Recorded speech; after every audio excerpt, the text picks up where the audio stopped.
শাশ্বতী বসু। শাশ্বতী বসুর সঙ্গীত শিক্ষার সূচনা হয় মায়ের হাত ধরে। পরবর্তী শিক্ষাগুরু শ্রীমতী ইরা মুখার্জি।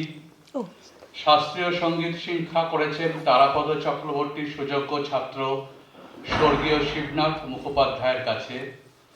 রবীন্দ্রসঙ্গীত শিক্ষা করেছেন মায়া সেনের সুযোগ্যা ছাত্রী শ্রীমতী জ্যোতিকণা দাসের কাছে। নজরুল গীতি এবং আধুনিক গানের তালিম নিয়েছেন স্বর্গীয় বিমান মুখোপাধ্যায়ের কাছ থেকে। বেঙ্গল মিউজিক কলেজ থেকে বি মিউজ, বর্তমানে জামশেদপুরের রবীন্দ্র ভবনের সঙ্গে সঙ্গীত বিষয়ে ওতপ্রোতভাবে জড়িত। তিনি বেতার জগতের বি হাই আর্টিস্ট। আজ এই অনুষ্ঠানের শীর্ষক অনন্ত আনন্দধারা।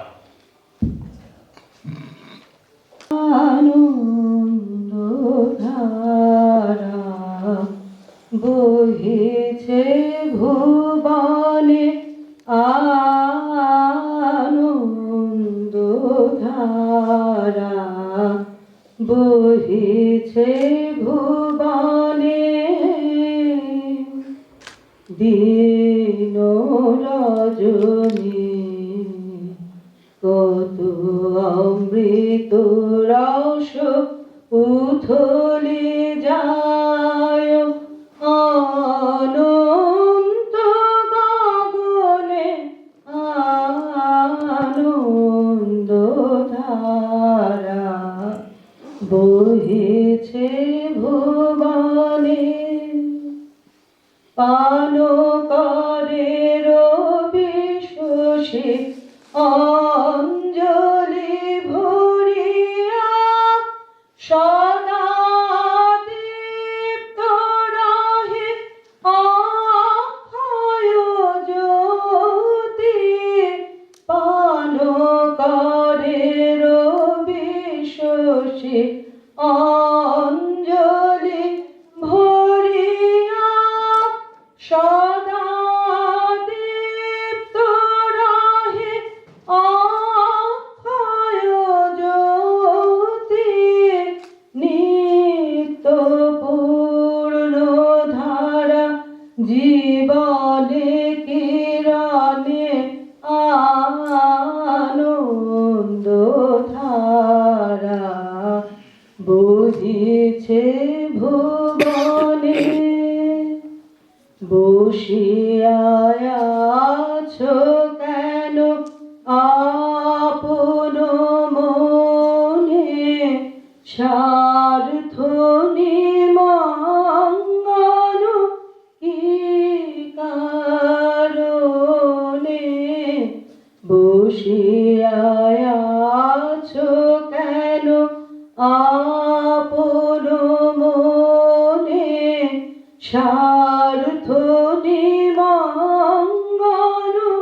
কি কারণে।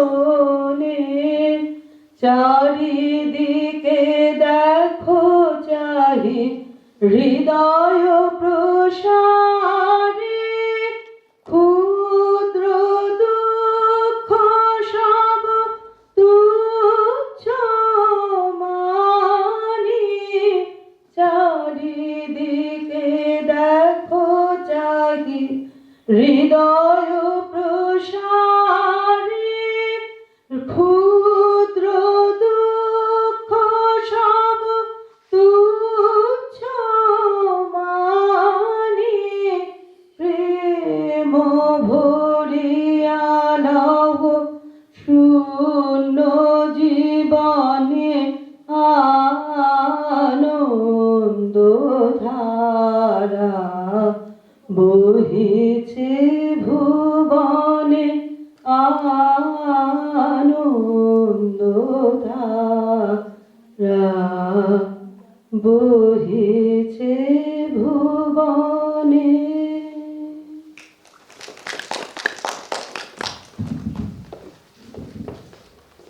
ধন্যবাদ শাশ্বতীদি। আমরা রবীন্দ্রনাথ ঠাকুরকে ছুঁয়ে অনন্ত আনন্দধারা দিয়ে আজকের অনুষ্ঠানের সূচনা করলাম। এবার মূল পর্বে আসছি আমরা। সুদূর কানাডা থেকে এসছেন সুব্রত কুমার দাস, আমাদের প্রধান অতিথি আজকের অনুষ্ঠানে। আমি তাকে মঞ্চে আসার জন্য অনুরোধ জানাচ্ছি। মঞ্চে আসতে অনুরোধ করছি মাননীয় অতিথি সৈয়দ কৌসর জামাল, মাননীয় গোপাল লাহিড়ী, মাননীয় শান্তনু গঙ্গোপাধ্যায়কে। আরো দুজন বক্তা আছেন, কিন্তু তারা এখনো এসে পৌঁছননি। আমরা পরবর্তীকালে আসলে ওনাদেরকেও মঞ্চে ডেকে নেব। আমরা আগে আমাদের অতিথিদের বরণ করে নেব।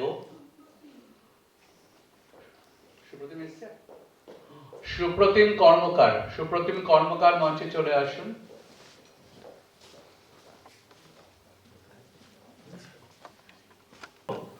অতিথিদের বরণ করবেন কবি সবর্ণা চট্টোপাধ্যায়, শাশ্বতী বসু এবং পৌলমী চ্যাটার্জি।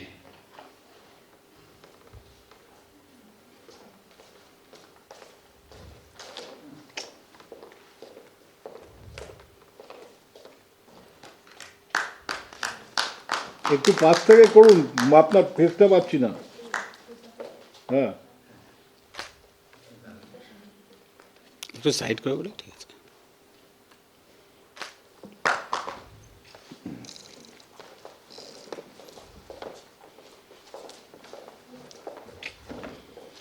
কি বলবো,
সুব্রত কুমার দাস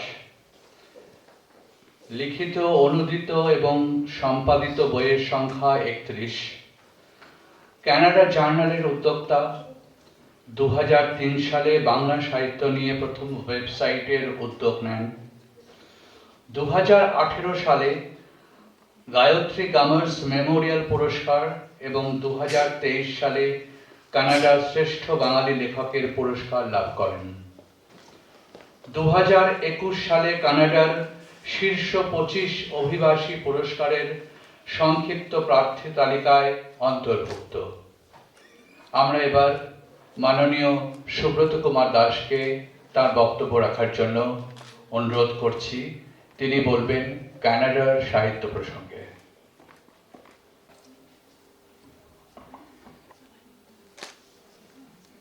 সম্মানিত লেখকবৃন্দ, অনুবাদকবৃন্দ, গবেষকবৃন্দ এবং অতিথিবৃন্দ, আজ আমার জন্য অনেক আনন্দের একটি বিষয় যে সাহিত্য এখন আয়োজিত এই অনুষ্ঠানে আমি যুক্ত হতে আসতে পেরেছি। সাহিত্য নিয়ে একটি কাজে অত দূর থেকে আসতে পারা একটু কঠিন ব্যাপার বটে। বিশেষ করে ক্রিসমাসের সময় আসা আরো বেশি কঠিন হয়। যারা মাঝে মাঝে এদিকে ওদিকে প্লেনে যাওয়া আসা করেন তারা জানেন যে এই সময়টা কত কঠিন একটি অবস্থা চলে।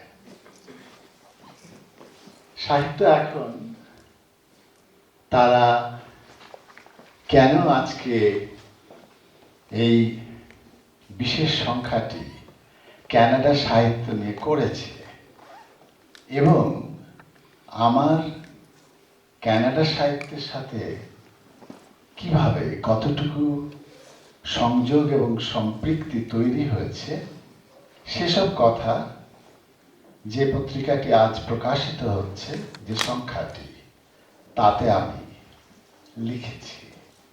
সুতরাং সেই প্রসঙ্গে আমি যেতে চাই না, বরং আমি একটু অন্যরকম করে কানাডার সাহিত্য নিয়ে কথা বলতে ইচ্ছা পোষণ করছি আজ। প্রথমত এই প্রশ্নটি আসবে যে কেন কানাডার সাহিত্য নিয়ে আমরা এই উদ্যোগটা নিলাম। আমি এখন ইচ্ছে করে শব্দটা আমরা ব্যবহার করছি, কারণ আমি নিজেকে পত্রিকার এই সংখ্যার একজন কর্মী হিসেবে উপস্থাপন করতে চাই। আমরা যখন বিভিন্ন সময়ে, বিশেষ করে ভার্চুয়াল প্ল্যাটফর্মগুলোতে কথা বলছিলাম পত্রিকার সম্পাদক শ্যামশ্রী এবং অন্যদের সাথে, এটি ক্রমে ক্রমে আমাদের কাছে স্পষ্ট হয় যে কলকাতাতেও অথবা পশ্চিমবঙ্গ যদি বলি, সেখানে কানাডার সাহিত্য নিয়ে বিশেষ কাজ হয়নি। কানাডার সাহিত্য সাহিত্যিক মহলে বিশেষ সমাদৃত হয়নি, এবং সেরকম একটি পরিপ্রেক্ষিতে আমরা ভাবছিলাম যে একটা কিছু করা যায় কিনা। সবশেষে এই সংখ্যাটি যে করা গেল, সেটিকে আমি মনে করি যে আমাদের একটি, নিজের কথা আমরা নিজেরাই বলছি, নিজের প্রশংসা নিজেই করা, সেটা হচ্ছে আমরা মনে হয় একটি কাজ করতে পারলাম। এবং এই কাজটি করতে যে সবচেয়ে যেটি ভালো ব্যাপার ঘটলো, পশ্চিমবাংলার সাহিত্য অঙ্গনের যে মানুষেরা কানাডার সাহিত্য বিষয়ে আগ্রহী, তাদেরকে আমরা একটা সুতোয় বেঁধে ফেলতে খানিকটা হলেও সক্ষম হলাম। আমার ধারণা যে ভবিষ্যতে এই সুতো আরো অনেক দৃঢ় হবে। এই যে সুতো নির্মাণের কাজ, সেই কাজটি আমরা করতে গিয়েছি এই কারণে যে আমরা মনে করি যে কানাডার সাহিত্য অনেক ঋদ্ধ একটি সাহিত্য, এবং বিশ্ব অঙ্গনে পৃথিবীর বিভিন্ন দেশের সাহিত্যের সাথে আমরা যদি কানাডার সাহিত্যের একটি প্রতিতুল বিবেচনা করতে চাই, তাহলে আমরা সেখানে দেখব যে কানাডার সাহিত্য সাম্প্রতিক দশকগুলোতে সারা পৃথিবীর পাঠকদের বিভিন্নভাবে দৃষ্টি আকর্ষণ করতে সক্ষম হচ্ছে।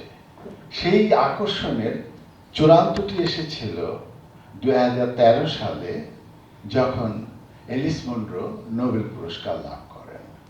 আপনাদের নিশ্চয়ই অনেকের জানা আছে, মুনরো হচ্ছে কানাডার, বলা যায় এর আগে একজন পেয়েছিলেন, তিনি কেনেডিয়ান আমেরিকান, কিন্তু মুনরো হচ্ছেন প্রথম একজন কেনেডিয়ান মানুষ যিনি নোবেল পুরস্কার লাভ করেছিলেন। তবে এর আগে এবং পরে পৃথিবীর বিভিন্ন বড় বড় সাহিত্য পুরস্কারগুলোতে কানাডার সাহিত্যিকদের প্রতাপ আমরা লক্ষ্য করছি। আমার ধারণা যে ভবিষ্যতে সেই প্রতাপ আরো বেশি দৃঢ়তর হবে, শক্তিশালী হবে, এবং যেই জিনিস অনেক বেশি শক্তিশালীভাবে উপস্থাপিত হতে যাচ্ছে, সেই জিনিস সম্পর্কে আমরা নিজেরাও খানিকটা অবহিত হব, তেমন একটি ভাবনা থেকেই এই সব কাজের উদ্যোগ গ্রহণ করা। এখন আমি যদি বলি যে কানাডার সাহিত্য আসলে কোন সাহিত্য, মানে আমি যদি ইংরেজিতে প্রশ্ন করি হোয়াট ইজ কেনেডিয়ান লিটারেচার, আজকে যে সংখ্যাটি বেরোবে তাতে ইংরেজিতে আমি এই বিষয়ে একটি প্রবন্ধ লিখেছি যে কেনেডিয়ান সাহিত্য কি। আপনারা জানেন যে কেনেডিয়ান সাহিত্য হচ্ছে ইংরেজি এবং ফরাসি ভাষায় কানাডার মানুষরা যে সাহিত্য লিখে থাকেন। এর বাইরে কানাডায় শতাধিক ভাষায় সাহিত্য চর্চা হয়ে থাকে। বাংলাও যথেষ্ট চর্চা হয়, একেবারে যা হয় না তা না। এই যে বিভিন্ন ভাষার সাহিত্য চর্চা হয়, সেগুলো তো সত্যিকার অর্থে কেনাডীয় সাহিত্য হিসেবে বিবেচিত হয় না। বিবেচিত হওয়ার জন্য ইংরেজি এবং ফরাসি, এবং সারা ক্যানাডার এমনকি যারা অভিবাসী হন তারাও অনেকেই ইংরেজি ভাষা অথবা ফরাসি ভাষায় সাহিত্য রচনায় উৎসাহিত হন এবং ক্রমে ক্রমে সম্পৃক্ত হন। যারা ক্যানাডিয়ান সাহিত্য সম্পর্কে ধারণা রাখেন তারা জানেন যে ক্যানাডার অগ্রগণ্য বাঙালি লেখক তিনি হচ্ছেন ভারতী মুখার্জি। আমি ইচ্ছে করে ভারতী মুখার্জির নামটা বলছি। এবং তিনি বিপুল সংখ্যক বই লিখেছেন এবং সেই বইগুলোর উপন্যাসগুলোর বিষয়ে আমাদের ভারত, আমাদের বঙ্গীয় অঞ্চল, আমাদের সমাজ, আমাদের সংস্কৃতি, আমাদের সংস্কার, আমাদের কুসংস্কার, এই কথাগুলো এই জন্য আমি বলছি যে ক্যানাডিয়ান লিটারেচারের এটি একটি বৈশিষ্ট্য, যেটি আমি জানি না পৃথিবীর আর কোনো দেশে এমন করে করা হয় কিনা। এই বৈশিষ্ট্য ক্যানাডিয়ান সাহিত্যকে অনেক বেশি উচ্চতা দিচ্ছে বলে পৃথিবীর অনেক সমালোচক মনে করেন। যেমন একজন ভারতী মুখার্জি অথবা একজন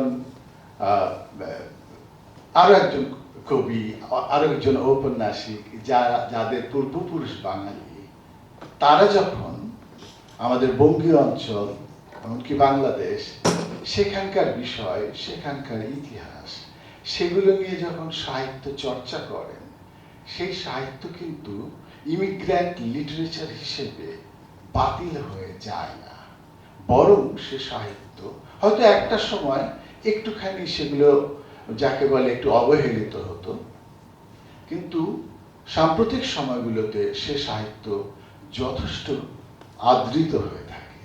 এর ফলে আমরা দেখেছি যে ক্যানাডীয় সাহিত্যে জাপানি সংস্কৃতির বিষয়, চীনা সংস্কৃতির বিষয়, সারা পৃথিবীর সকল সংস্কৃতির বিষয়, সকল ইতিহাসের বিষয় সবকিছু এসে যুক্ত হচ্ছে। যেমন ক্যানাডায় একজন কবি আছেন, তার কবির নাম গান্ধার চক্রবর্তী। আপনারা গান্ধারের বাবাকে অনেকে চেনেন। গান্ধার চক্রবর্তীর বাবার নাম কবি অশোক চক্রবর্তী। তো গান্ধার চক্রবর্তী তার কবিতা আমরা দেখেছি যে গণেশ কলকাতা শহরের রাস্তা দিয়ে হেঁটে হেঁটে যাচ্ছে আর কি দেখছে, এই বিষয়টি তিনি বলছেন। অথবা আরেকজন কবিকে আমি জানি, তার একটি বই আছে, বইয়ের 4টি অধ্যায়, এটিকে তিনি বলেন ভার্স নভেল, এরকম আর কি, পোয়েটিক নভেলের মতো। এবং তার 4টি যে অধ্যায় বিভাজন, সেই অধ্যায়গুলো আমাদের পুরাণের সাথে সম্পৃক্ত। একটির নাম কালী, একটির নাম গণেশ, একটির নাম শক্তি, এরকম করে তিনি নামকরণ করেছেন। এবং ক্যানাডিয়ান মানুষরা এই যে অন্য সংস্কৃতির বিষয়কে তারা যে আন্তরিকতার সাথে গ্রহণ করছেন, সে কারণে বলা হয়ে থাকে যে ক্যানাডার সাহিত্য এটি হচ্ছে সারা পৃথিবীর সাহিত্য সংক্ষেপে একটি সংক্ষিপ্ত রূপ। সারা পৃথিবীতে যা যা সাহিত্য হয়, রুশ সাহিত্য হয়, তার একটি সংক্ষিপ্ত রূপ ক্যানাডায় আছে। চীন দেশে হয়, তার একটি সংক্ষিপ্ত রূপ ক্যানাডার সাহিত্যে আছে। আমাদের যে বামিয়ানের যে ঘটনা, আমাদের মুম্বাইতে যে টিফিন ক্যারিয়ারে খাবার দেয় অফিসে অফিসে, তাই নিয়ে একটা উপন্যাসে আছে টিফিন নাম দিয়ে। এই যে এরকম করে করা হয়, এর ফলে ক্যানাডার সাহিত্যে যে বিষয়টি ঘটে সেটি হচ্ছে অনেক বৈচিত্র্য এক জায়গায় এসে সম্মিলিত হওয়ার সুযোগ পায়। আমরা তো সাহিত্যের ক্ষেত্রে যেটি ঘটে সেটি হচ্ছে যে সবসময় আমরা অভিনবত্ব চাই। যদিও আমরা সাহিত্য পাঠের সময় আমি চাই যে যেই জগৎকে আমি চিনি সেই জগৎকে আমার সাহিত্যের পাতায় দেখতে। কিন্তু যারা অগ্রসর পাঠক তারা সেই জগতের বাইরে আরেকটি জগৎকে পেতে চান, যে জগৎকে তিনি দেখেননি, যে জগৎকে তিনি জানেন না। এবং সেই যে মানে সংযোগ, সেই যে ঋদ্ধ হওয়ার যে ব্যাপারটা, সেটি ক্যানাডার সাহিত্যে সবসময় ঘটতে থাকে। আমি এই কথাগুলো এই জন্য বলছি যে ক্যানাডার সাহিত্য আজকে এত বিপুল, মাত্র ধরুন 4,15,16,00,000 মানুষ, 4,15,16,00,000 মানুষ, সেই দেশে 1,00,000 মানুষ লেখক, এবং তারা যেন তেন লেখক না, 1,00,000 পাবলিশড রাইটার। আপনারা জানেন যে পাবলিশড মিনিং অ্যাটলিস্ট 1 বুক পাবলিশড, সেরকম 1,00,000 লেখক কানাডায় আছেন। বলা হয় যে কানাডায় প্রতি 600 মানুষের ভেতরে একজন পাবলিশড রাইটার। এই যে বিপুল সংখ্যক লেখক, তাদের আরো একটি গুরুত্বপূর্ণ বিষয় বা অনুষঙ্গ রয়েছে, যেটি আমার বিভিন্নভাবে নজরে এসেছে। সেটি হচ্ছে, আমরা যদি একদম পূর্ব প্রান্তে, যা আপনাদের ভেতরে যাদের কানাডার মানচিত্র নিয়ে ধারণা আছে, ধরে যাক সেন্ট জনস অথবা ধরে যাক হ্যালিফ্যাক্স, মানে আটলান্টিক পার হওয়ার পরেই যে শহরগুলো, সেই শহরের যে ইতিহাস, সেই শহরের যে ঐতিহ্য, একদম পশ্চিম প্রান্তে যদি যায়, যেখানে আমাদের রবীন্দ্রনাথ গিয়েছিলেন 1929 সালে, সেই ভ্যাঙ্কুভার অথবা ভিক্টোরিয়া, এই যে দুটি প্রান্ত, এই দুটি প্রান্তের মাঝে অন্তত পক্ষে আমি বলবো যে মানে অন্তত 100, আমি জানি না ঠিক, হয়তো 100টি পরিবর্তন আছে, 100টি আলাদা সংস্কৃতি আছে, আলাদা ইতিহাস আছে, এবং সেখানকার মানুষরা তার নিজের ইতিহাস, নিজের সংস্কার, নিজের ভাবনা, সেগুলোকে তার সাহিত্যে দেন। যেমন আপনারা জানেন যে একটা প্রদেশ আছে সাসকাচুয়ান, অথবা একটা প্রদেশ হচ্ছে ম্যানিটোবা, সেই জায়গাটা হচ্ছে একদম তৃণভূমির দেশ। সেই দেশগুলোতে, সেই জায়গাগুলোতে যে সাহিত্য রচিত হয়, সেই সাহিত্য কিন্তু রকি মাউন্টেনের যে ধার ধরে, যে ধরুন 1000 কিলোমিটার, সেখানে সাহিত্য থেকে সেটি কিন্তু একদম আলাদা। আবার টরন্টোর মতো এরকম একটি শহরের যে সাহিত্য, সেই সাহিত্য ফরাসি সাহিত্যের যে কেন্দ্রবিন্দু কানাডায়, মন্ট্রিয়ল অথবা আমি যদি বলি কুইবেক প্রদেশ, সেই জায়গায় যে সাহিত্য, সেখানে কিন্তু আলাদা আলাদা হচ্ছে। আমি এই কথাগুলো এই জন্য বলছি যে আমি মোটামুটি ভাবে বলা যায় যে 10 বছর ধরে কানাডিয়ান সাহিত্য পড়ার চেষ্টা করছি, বোঝার চেষ্টা করছি। কারণ আপনারা অনেকে হয়তো কানাডিয়ান সাহিত্য পড়েন, আমি অত অগ্রসর পাঠক ছিলাম না বলে কানাডীয় সাহিত্য নিয়ে আমার বিশেষ পাঠ আগে ছিল না। আমি আনন্দিত হয়েছি যে আপনাদের অনেকে মার্গারেট অ্যাটউড অথবা লিওনার্ড কোহেন অথবা মাইকেল ওন্ডার, যে তাদেরকে নিয়ে পড়ে ফেলেছেন, কিন্তু আমি যখন কানাডায় অভিবাসী হই তার আগে তেমন করে পড়া ছিল না। এবং এই 10 বছর ধরে এই জিনিসগুলোকে আমি নিজের মতো করে বুঝতে চেষ্টা করেছি, এবং আমার একটা পর্যায়ে মনে হচ্ছিল যে কানাডায় তো অনেক বাঙালি আছে, বাঙালি তো সব মিলিয়ে কম না। আপনারা জানেন যে সেখানে আবার বাঙালিদের বিভাজন আছে, একটা হচ্ছে পশ্চিমবাংলার বাঙালি, যেমনটা হয় পৃথিবীর সব প্রবাসী সমাজে এই জিনিসটি আছে, পশ্চিমবাংলার বাঙালি এবং বাংলাদেশের বাঙালি, সেখানে একটি বিভাজন। যাই হোক, সেখানে ধরুন 2 লক্ষ বা 3 লক্ষ যদি বাঙালি থেকে থাকে, তাদের মধ্যে কানাডীয় সাহিত্যকে আরেকটু বেশি, কারণ অধিকাংশ মানুষই তারা তো কানাডার সাহিত্য সম্পর্কে অবহিত নন এবং আগ্রহীও নন বটে। এটা আমার অভিজ্ঞতা দিয়ে আমি বলছি আর কি। কিন্তু আপনাদের ভেতরে অনেককে আমি দেখেছি, পত্রিকায় দেখছি, এবং সেগুলো দেখে ভালো লাগছে যে এখানে রেশটা একটু ভিন্ন, এবং সেটা একটা অনেক আনন্দের বিষয়।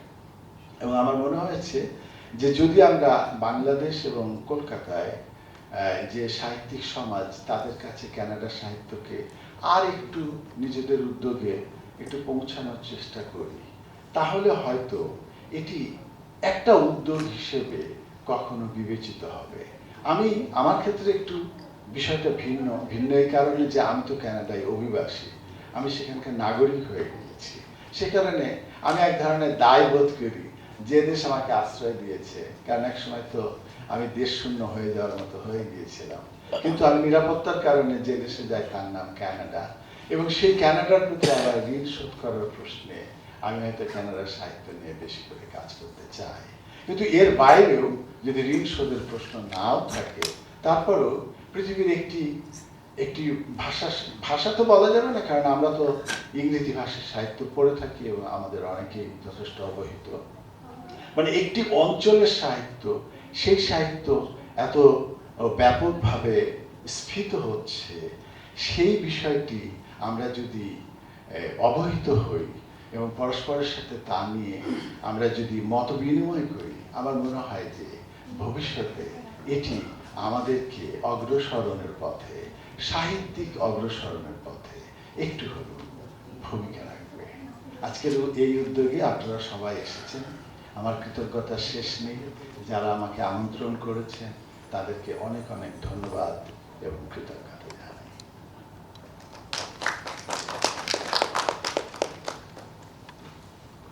ধন্যবাদ মাননীয় সুব্রত কুমার দাস মহাশয়কে। আজকের আমাদের এই অনুষ্ঠানে বিষয় অভিমুখ Canada. Our next speaker is respectable poet Gopal Lahiri. Gopal Lahiri is a bilingual poet, critic, editor and translator with 31 books published, including 8 solo or jointly edited books. His works are published across more than 50 journals and anthologies globally. His poems are translated in 18 languages and published in 17 countries. He has been nominated for Pushkar Prize for Poetry in 2021. He has received Shetu Excellence Award, Pittsburgh, US, in Poetry in 2020. He has been conferred first Jayanto Mahapatro National Award on Literature in 2024 for his significant contribution in Indian English writing. First prize winner in Poetry Contest organized by 43rd World Congress of Poets in 2024. I request Gopal Lahiri to come on mic.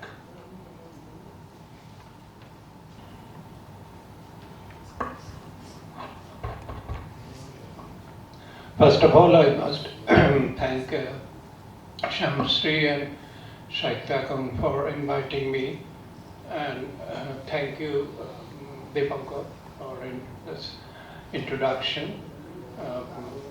I just listened to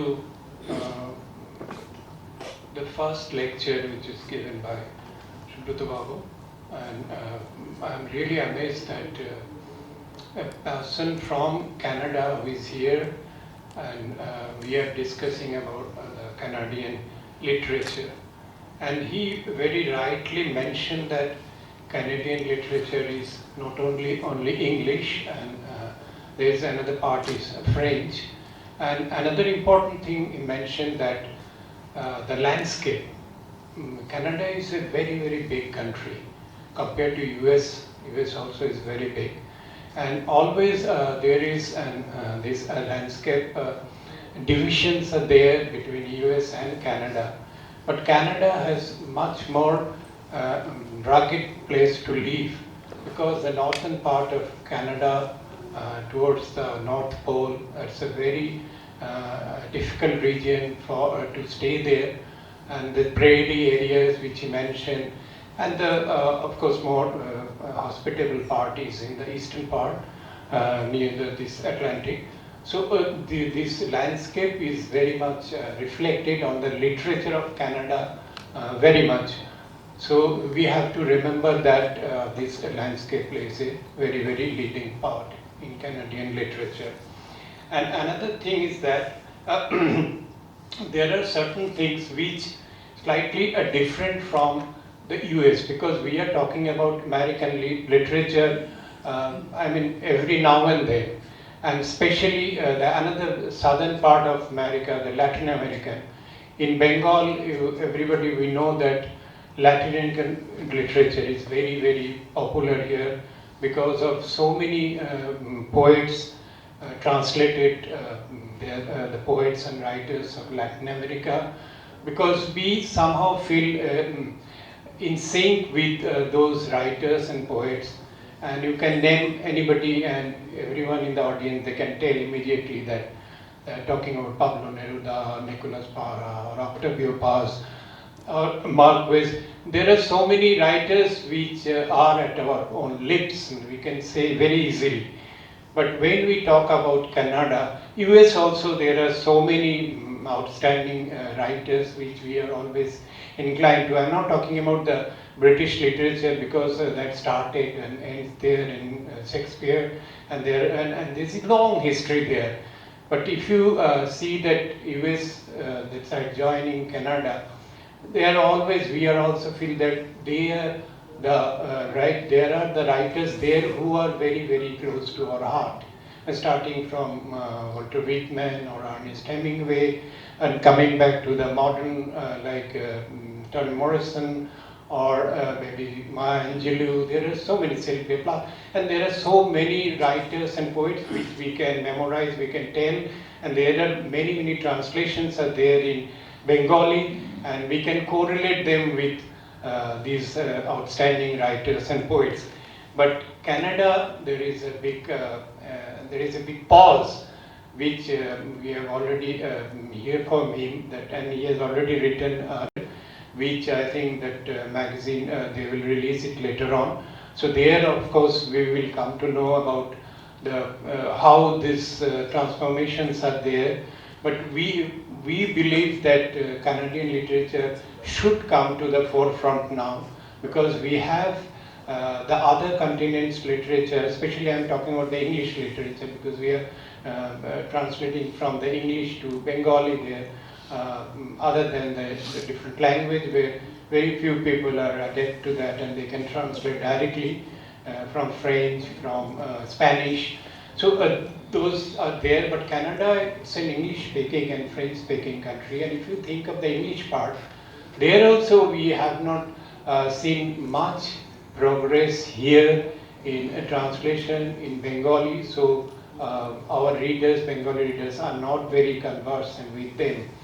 Say, taking the example as at least three outstanding writers from Canada, like we are talking of Margaret Atwood, she's still there, she's 86, she has already won so many prizes, Booker Prize there twice. She hasn't got the Nobel, but I am sure that one day she will be also conferred, because she's such a powerful writer and her voice is very, very distinctive. And I think we have a discussion here also by Yashudhara about Margaret Atwood. So she is an institution in herself. So whoever studies in Canadian literature, I think she must be in the forefront, because her writing, even in US also, many poets and writers are constantly referring. Because a few months back I had a talk with Nissim Ezekiel, Dr. Kavita there in Canada, she's staying in Calgary, and she was mentioning that this Margaret Atwood is one of the outstanding writers who should be widely read, and not only in India, in various languages of India, which I feel it's very much required, especially in Bengali, because although a few writers from Bangladesh also they have translated, but from our this Bengal, we haven't had much translation of Canadian writer, especially Margaret Atwood, and Alice Munro is mentioned, and she is also an outstanding writer. And recently I just saw Shamastri has translated one book of Leonard, the songwriters, Leonard, I think. Yes. So there also this songwriting is very, very important in Western literature, but in Bengal we haven't had much this songwriting, although we have seen some translation, so that will also open another chapter in translation, John. But before that, I must mention that why Canadian literature is important. One is multiculturalism, which actually this different type of people are there, the immigrant, indigenous people, and they have their different perspective. And nowadays, after say around mid-70s, which Babu can tell about very clearly, that in the 1970s onwards, there is that Asian migration. People of Asia, they migrated to Canada, and within that a lot of Indian people are there, and they have this diaspora also. They started writing, and there are a lot of good writers are there. So their influences are also there, so which we should know that our people who have migrated to Canada, what they are doing, how they are writing, and their work should also be translated into in our language, in Bengali or in any other Indian language. So multiculturalism is like US, it is also very, very important. Even though US has a much more widely publicized, and there are so many writers all over the world, they are translating their work in different languages. So that is already there, but for Canada, we need to do that. And another is dual tradition, which he mentioned, that there are two languages, English and French. So that also we need to see that how these two different language can, a person who is writing in two different languages, how it correlates, what is the interconnection between them. And another important thing which I had to discuss with Kavita, she mentioned that the nature and the environment, because Canada environment is a big issue there. There are also a lot of climate changing issues are there, and environment, this eco-destruction is there. So Margaret Atwood, which I mentioned, she is a feminist but eco-feminist. She has a lot of, the book which I have brought here is Dearly, that is one of her latest collection of poems, although she is primarily a novelist, but she is also an excellent poet.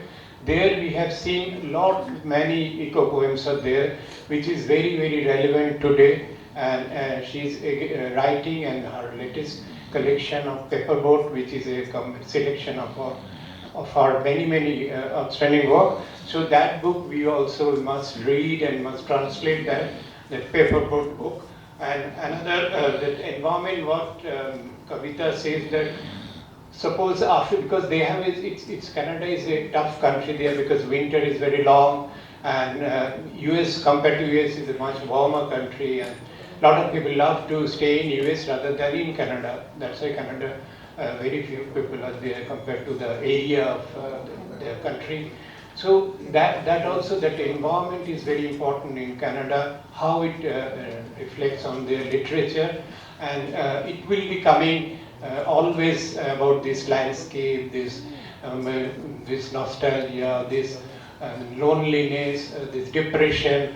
So those things will be reflected because of that landscape. And another point, which is regionalism, which is already mentioned, that prairie part, the northern part, the Rocky Mountain area, and the eastern part, they have a distinct character reflected in the languages. And a few other things which recently, I think one book is there, Alka Singh is published a book from Jaipur. There she dealt with certain issues in Canadian literature, and many writers have written different aspects of Canadian literature, from novel to play to poetry. There are so many writers, not only this Alice Munro or Margaret Atwood, there are many other poets and writers. I would like to ask this request this Sahitya, they must go through that book, and they can enhance of their whatever they are doing in Canadian literature. This, I mean, what we can say that publicize or maybe bringing to the our people in Kolkata or in Bengal, translating the text, which is very, very important. But one of the things which I must mention at the end, that why this is so separate from the other literature.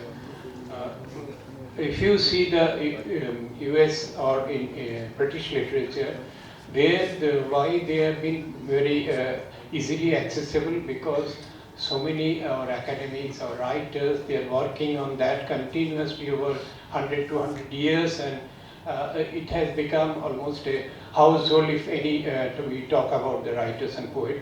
But for Canadian literature, we haven't had that much of access. So I think today's this initiative is very, very praiseworthy, and I'm sure that this effort will go in a long way to improve our thinking of how Canadian literature is moving, where it is going, and how it will influence our thinking, our how we perceive that how the literature should be, although we are in a totally different geographic location. With this, I will not go much, but because we have so many speakers, so I will just have a small poem of Margaret Atwood, because she is a very powerful writer and poet who is always fighting against whatever the atrocities, whatever especially against the women's injustice against the women. So she wrote one series of what we call a poem or poemlet. That title is Murder of the Sisters. So there is a 8 series of poets here in this book, this Dearly, which is our latest book, and then of course that paper boat. The title is Coda, that is title of the song, because it's a all culmination of song. But these songs are basically an act of defiance, act of resistance. It's not the song which we normally are associated with. Coda, why? Because it's a very short and it's some sort of a concluding piece which we called as Porishishto in Bengali. So Coda song, if you were a song, what song you would be? Would you be the voice that sings? Would you be the music? When I am singing this song for you, you are not empty here, you are here, one breath, then another, you are here with me. I made a little bit of quick translation there. There's পরিশিষ্ট গান, তুমি যদি গান হতে তাহলে সে কেমন গান, তোমার কণ্ঠস্বরে শোনা যেত সেই গান, তুমি কি হতে শুধুমাত্র সঙ্গী, যখন আমি সেই গান গাইছি তোমার জন্য, তুমি তো এক শূন্যতা হতে পারো না, তুমি এখানে আছো একটা নিঃশ্বাস এবং তারপরে আরো একটি নিঃশ্বাস, তুমি আমার সঙ্গেই আছো এখানে. So with this I will conclude my speech. Thank you very much.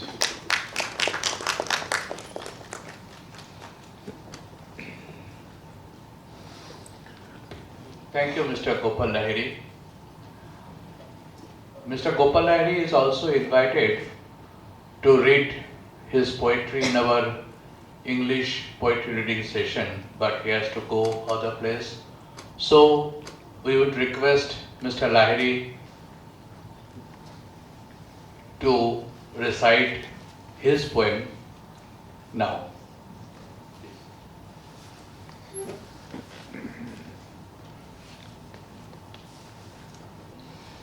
I'll read one short and one slightly longer poem. This is Departure, the title of the poem. I watch the zero-power bulbs spilling shadows on the front wall. The winter light soft music is winging, but that's not the end. Beyond the curtain at the door, the hollowness rises like a skyscraper. I immerse in the fading horizon, but that's not the end. From this hallway, I can't tell if the moonlight makes sullen discord outside the eastern window, but that's not the end. I imagine walking into a kind of ground traded many times and searching for what you leave behind, but that's not the end. Someone is anchored very near to me. There is silence all around. I hold back my departure.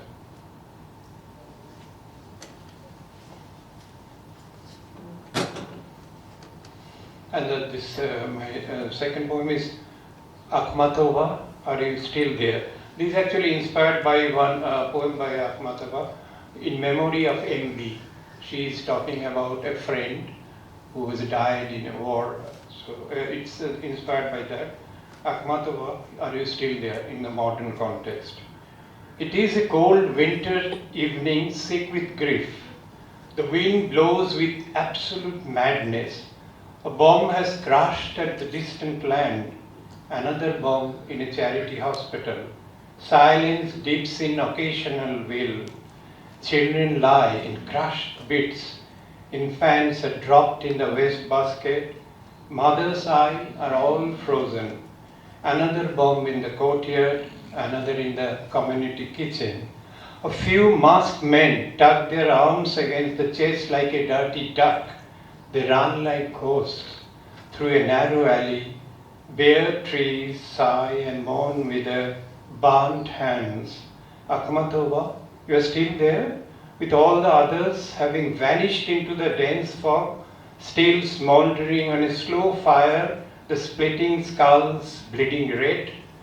Warfields are now like a circus, where they tame affections, a single trajectory. Chased off, they come back and haunt you time and again.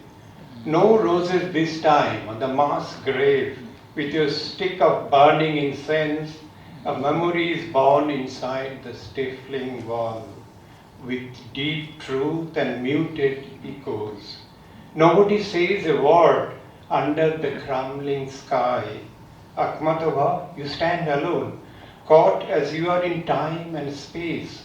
No windows and doors open with light, only your voice, Akhmatova, only your voice, like a flute, as you believe, will protest day and night at this funeral feast against all the unjust and the inhuman, the sin.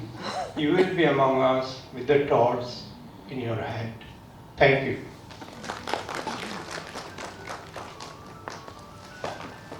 Thank you mister লাইডি।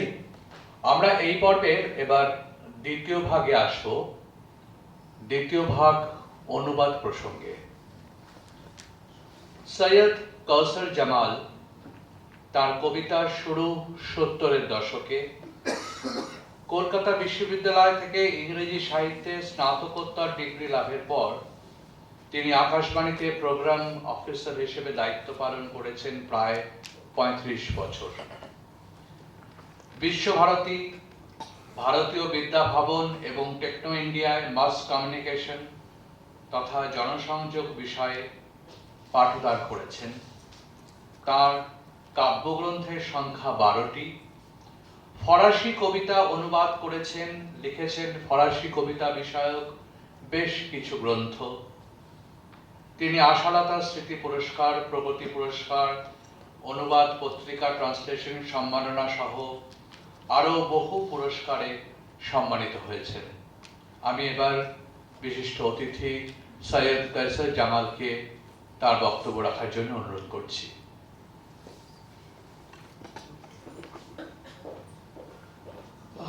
সাহিত্য এখন পত্রিকাকে আমাকে আমন্ত্রণ জানানোর জন্য কৃতজ্ঞতা জানাচ্ছি। এই পত্রিকার সঙ্গে যুক্ত সবাই আমার পরিচিত এবং আজকে এই সভাগৃহে যারা আছেন তারাও আমার অনেকেই পরিচিত। ফলে এক ধরনের কমিউনিকেশন গড়ে উঠতে আশা করি অসুবিধা হবে না।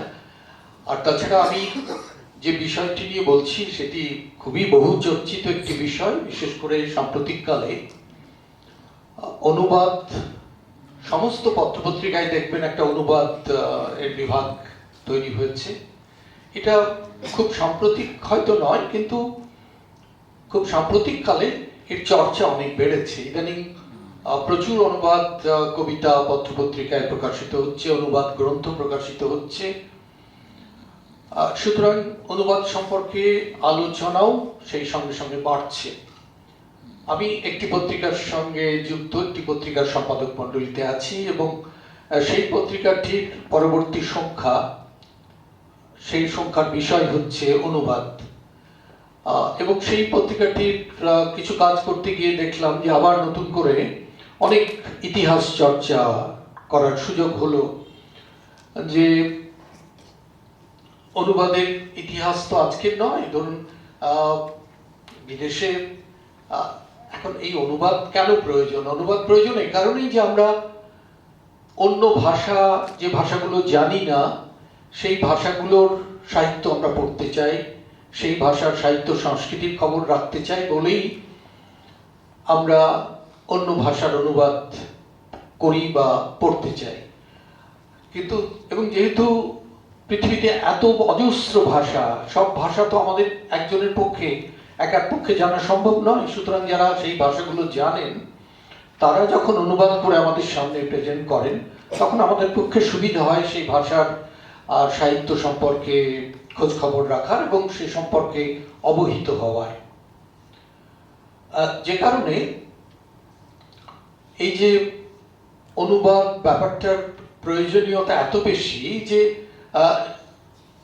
নানা রকম মেটাফরিক্যালি বলা যায় যে অনুবাদ যেন আমাদের ঘরের অনেকগুলো জানলা একসঙ্গে খুলে দেওয়ার মতো, যে জানলাগুলো খুলে দিলে বাইরের আলো বাতাস একসঙ্গে আলো আমাদের সামনে এসে উপস্থিত হচ্ছে। পৃথিবীর সাহিত্য আমাদের কাছে এই অনুবাদের মাধ্যমে ঠিক একইভাবে আলো বাতাসের মতোই আমাদের সামনে হাজির হয় যদি আমরা সেই ভাষার সাহিত্য পড়ার চেষ্টা করি। তো এই অনুবাদ এ কারণে এই প্রয়োজনীয়তাটা মনে রেখেই সেই প্রাচীনকাল থেকে মানে বাংলায় যতদূর জানা যায় যে অনুবাদ শুরু হয়েছিল মধ্যযুগে, খুব একটা বেশি দিন নয়। কৃত্তিবাস তার রামায়ণের অনুবাদ করেছিলেন, অবশ্য এটা অনুবাদ নয়, এ সম্পর্কে অনেক কথা আছে যে অনুবাদ কেমন হবে, অনুবাদ আক্ষরিক হবে। উনি কি বাল্মীকির রামায়ণের অনুবাদ আক্ষরিক অনুবাদ করেছিলেন তা তো নয়, এমনকি তিনি একটু স্বাধীনতা নিয়ে যে অনুবাদ সেটাও নয়, যাকে আমাদের ট্রান্সলেশন স্টাডিজের লোকেরা এখন বলেন ইমিটেশন, অর্থাৎ সেটাকে সামনে রেখে আমি আমার মতো একটা সৃষ্টি নির্মাণ করলাম। তো এভাবেই বাল্মীকির রামায়ণ থেকে কৃত্তিবাসের রামায়ণ তৈরি হয়েছিল। ঠিক একইভাবে কিন্তু পৃথিবীর সাহিত্যে কিন্তু অনুবাদ অনেক দিনের, সে এক বিস্তৃত ইতিহাস। আমাকে মাত্র 10 মিনিট সময় আছে আমার হাতে, ফলে এত বিস্তৃত ইতিহাসে যাওয়া যাবে না। কিন্তু একটা কথা বলি যে মূল যে অনুবাদের প্রথম কাজ শুরু হয়েছিল কিন্তু বাইবেল থেকে, অর্থাৎ বাইবেলের মূল ভাষা তো হিব্রু, এবং সেই হিব্রু থেকে সমসাময়িক কালেই গ্রিক ভাষায় অনুদিত হয়েছিল। কিন্তু যখন 3য় শতকে ইংরেজিতে অনুবাদ করা হয়েছিল, করার চেষ্টা শুরু হয়েছিল, তখন কিন্তু চার্চ কর্তৃপক্ষ এটাকে একদম মেনে নেননি। মানে তাদের মনে হয়েছিল, অর্থাৎ চার্চ কর্তৃপক্ষ ভেবেছিলেন যে এর ফলে ঈশ্বর সম্পর্কে যে রহস্যময়তা আছে সেগুলো সব সাধারণ মানুষের হাতে পৌঁছে যাবে। অর্থাৎ তারা বাধা দিয়েছিলেন যাতে বাইবেলের অনুবাদ না হয়। এবং শুধু তাই নয়, 3য় শতকে ইংল্যান্ডে রাজা 7ম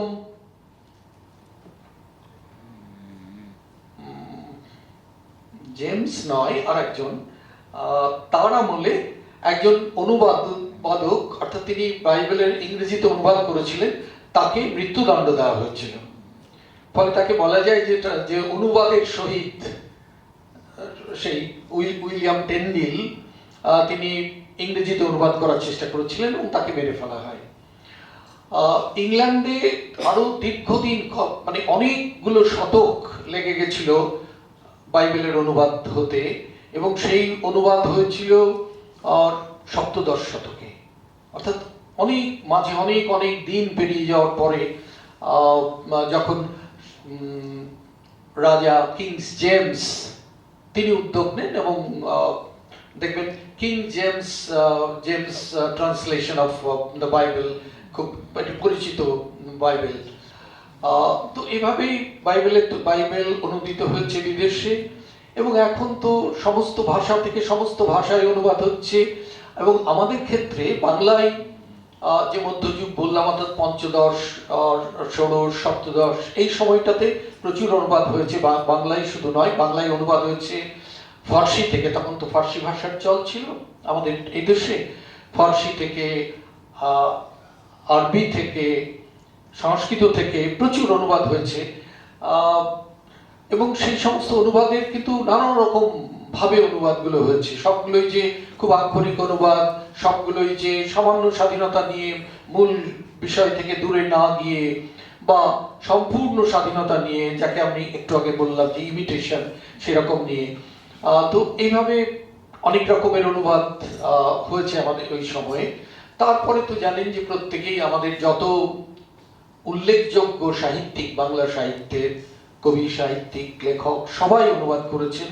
সে রবীন্দ্রনাথ হোক বা শুরু হয়েছিল বিদ্যাসাগরের হাতে, বঙ্কিম রামমোহন রায়কেও প্রচুর অনুবাদ করতে হয়েছে তার সামাজিক রিফরমেশন আন্দোলনের জন্য। বিদ্যাসাগরকেও একই কারণে অনেক অনুবাদ করতে হয়েছে। তারপরে রবীন্দ্রনাথ অনুবাদ করেছেন। তার পরবর্তী সময়ে প্রচুর অনুবাদ হয়েছে। আমাদের কিছুদিন আগেও আমাদের যে সমস্ত নামী কবি সাহিত্যিকরা ছিলেন, বুদ্ধদেব বসু, সুধীন্দ্রনাথ দত্ত, বিষ্ণু দে, এরা অনুবাদ করেছেন। তার পরবর্তী সময়ে প্রচুর অনুবাদ হয়েছে এবং এখন তো অনুবাদের একটা প্রবণতা তৈরি হয়েছে যে আমরা সবাই অনুবাদ করছি। এখন এই অনুবাদ সম্পর্কে একাডেমিক্যালি অনেক রকম তত্ত্ব আছে। ট্রান্সলেশন স্টাডিজে নানা রকম বিষয় আছে এবং এই নিয়ে অনেক বইপত্রও লেখা হয়েছে যে কি ধরনের অনুবাদ হবে, অনুবাদ কেমন হওয়া উচিত, অনুবাদের তত্ত্ব এই কেমন হওয়া উচিত, এই বিষয়কে অবলম্বন করেই নানা ধরনের তত্ত্ব তৈরি হয়েছে। একজন কথা আমরা খুব শুনি ট্রান্সলেশন স্টাডিজে, সুসান ব্যাসনেটের কথা। তিনি এ নিয়ে বইপত্র লিখেছেন। তার সূত্রে রোমান জ্যাকবসনের নাম উঠে আসে। তিনিও এরকম নানা রকম তত্ত্ব তৈরি করেছেন, নানা ধরনের অনুবাদের কথা তিনি বলেছেন। কিন্তু মূল বিষয়টি হলো যে আমরা আমাদের অনুবাদ চাই, কারণ আমরা পৃথিবীর সাহিত্যের সঙ্গে আমাদের যোগসূত্র তৈরি করতে চাই, পৃথিবীর সাহিত্য পড়তে চাই। লক্ষ্য করবেন যে যখনই কোনো ভাষার একজন নোবেল পুরস্কার পান, সেই ভাষা আমরা জানি না, সুতরাং আমাদেরকে নির্ভর করতে হয় অন্য একটি ভাষার উপর, এবং সেই ভাষাটি বেশিরভাগ ক্ষেত্রেই ইংরেজিতে সঙ্গে সঙ্গে অনুবাদ হয়ে যায় এবং তারপরে সেটিকে বাংলায় অনুবাদ হয়। এখন এর জন্য অবশ্য প্রফেশনালি একটা এগুলোকে দেখাশোনার জন্য অনেক প্রকাশনা সংস্থা আছে, তারা এগুলো দ্রুত তাদের বাণিজ্যিক কারণে এগুলো করে থাকেন। কিন্তু আমরা যারা কবিতা বা সাহিত্যের অন্য কিছু গল্প, উপন্যাস অনুবাদের সঙ্গে যুক্ত, তাদের ক্ষেত্রে একটা ভালো লাগার জায়গা থাকে। অর্থাৎ আমাদের অনুবাদগুলো যেন একটা ভালো লাগার জায়গা থেকে অনুবাদ করি, কোনো রকম বাণিজ্যিক কারণ নয়। এবং তার ফলে কি হয় যে আমাদের অনুবাদের মধ্যে এক ধরনের মূল লেখকের সঙ্গে এক ধরনের সহমর্মিতা তৈরি হলে তখনই আমরা সেই অনুবাদের কাজে হাত দিই। যেমন ধরুন, রবীন্দ্রনাথ অনুবাদ করেছিলেন ফরাসি কবি ভিক্টর হুগোর কবিতা। এর কারণ হচ্ছে যে ভিক্টর হুগো ছিলেন ফরাসি কবিতার যে রোম্যান্টিকতাবাদ, তার শুরু তার হাত দিয়ে হয়েছিল। এবং আমরা জানি রবীন্দ্রনাথ মূলত রোম্যান্টিক কবি ছিলেন। ফলে এই যে মানসিক একটা সাযুজ্য এক ধরনের তৈরি ছিল, তার ফলে তার পক্ষে, রবীন্দ্রনাথের পক্ষে ভিক্টর হুগোর কবিতা অনুবাদ করা সহজ হয়েছিল। ঠিক একইভাবে বোদলেয়ারের মতো একজন আধুনিক কবি, বোদলেয়ার সম্পর্কে অবশ্য বলা হয় যে বোদলেয়ার রোম্যান্টিকদের শেষ এবং আধুনিকদের প্রথম কবি। তবু আধুনিকতার যে সূত্রপাত সেগুলো ফরাসি সাহিত্যেই, ফরাসি কবিতাই হয়েছিল এবং তার অনুবাদ করেছিলেন বুদ্ধদেব বসু। এখানেও দেখবেন এক ধরনের মানসিক সংযোগ তৈরি হয়েছিল যে বোদলেয়ার না হলে হয়তো বুদ্ধদেব বসু ওই রকম অনুরাগ নিয়ে বা ব্যক্তিগত সম্পৃক্ত হয়ে যে অনুবাদ করা, সেই অনুবাদটা হতো না। ঠিক একইভাবে আধুনিক যে সমস্ত কবি, যেমন এলিয়টের অনুবাদ করেছেন বিষ্ণু দে, এদের কবিতার মধ্যে ওই একই ব্যাপারটা লক্ষ্য করবেন যে তাদের ব্যক্তিগত ভালো লাগা থেকে তাদের কবিতার অনুবাদ। ফলে আমরা যারা অনুবাদ করি আমাদের নানা রকম অভিজ্ঞতা হয়, সে বিচিত্র অভিজ্ঞতা, কিন্তু একটা ভালো লাগা তো থাকেই। এবং এই অনুবাদ যারা করেন তারা মূলত একজন মৌলিক লেখক এবং সেই লেখার পাশাপাশি তারা তাদের কবিতার অনুবাদ করেন। এখানে একটা ব্যাপার আছে যে কেউ কেউ বলেন, যেমন আমি ফরাসি কবিতা অনুবাদের ক্ষেত্রে যাকে খুব মেনে চলি, যার কথা এবং যাকে গুরু বলেও মানতে আমার দ্বিধা নেই, তিনি হচ্ছেন অরুণ মিত্র। অরুণ মিত্র যে অনুবাদগুলো করেছেন এ সম্পর্কে তিনি অনেক লিখেওছেন। তো অনুবাদ কেমন হবে সে সম্পর্কে বলেছিলেন, মানে উনি বলেছেন যে অনুবাদ করা উচিত শুধুমাত্র একজন কবি, অর্থাৎ যে ভাষায়, এত দুরকম ভাষা হচ্ছে, একটা মৌলিক যে মূল ভাষা থেকে অনুবাদ করা হচ্ছে অর্থাৎ সোর্স ল্যাঙ্গুয়েজ, আর আমরা অনুবাদ করছি একটা টার্গেট ল্যাঙ্গুয়েজে অর্থাৎ আমাদের ক্ষেত্রে বাংলা। তো এই যে সোর্স ল্যাঙ্গুয়েজ থেকে টার্গেট ল্যাঙ্গুয়েজে যখন করা হবে তখন অন্তত টার্গেট ল্যাঙ্গুয়েজে যিনি অনুবাদ করছেন সেই অনুবাদক যদি মৌলিক লেখক হন সেই ভাষার, তবেই তার পক্ষে একমাত্র অনুবাদ করা সম্ভব। কারণ অনেক রকম তত্ত্ব আছে যে অনুবাদ খুব কঠিন, অনুবাদ করা যায় না।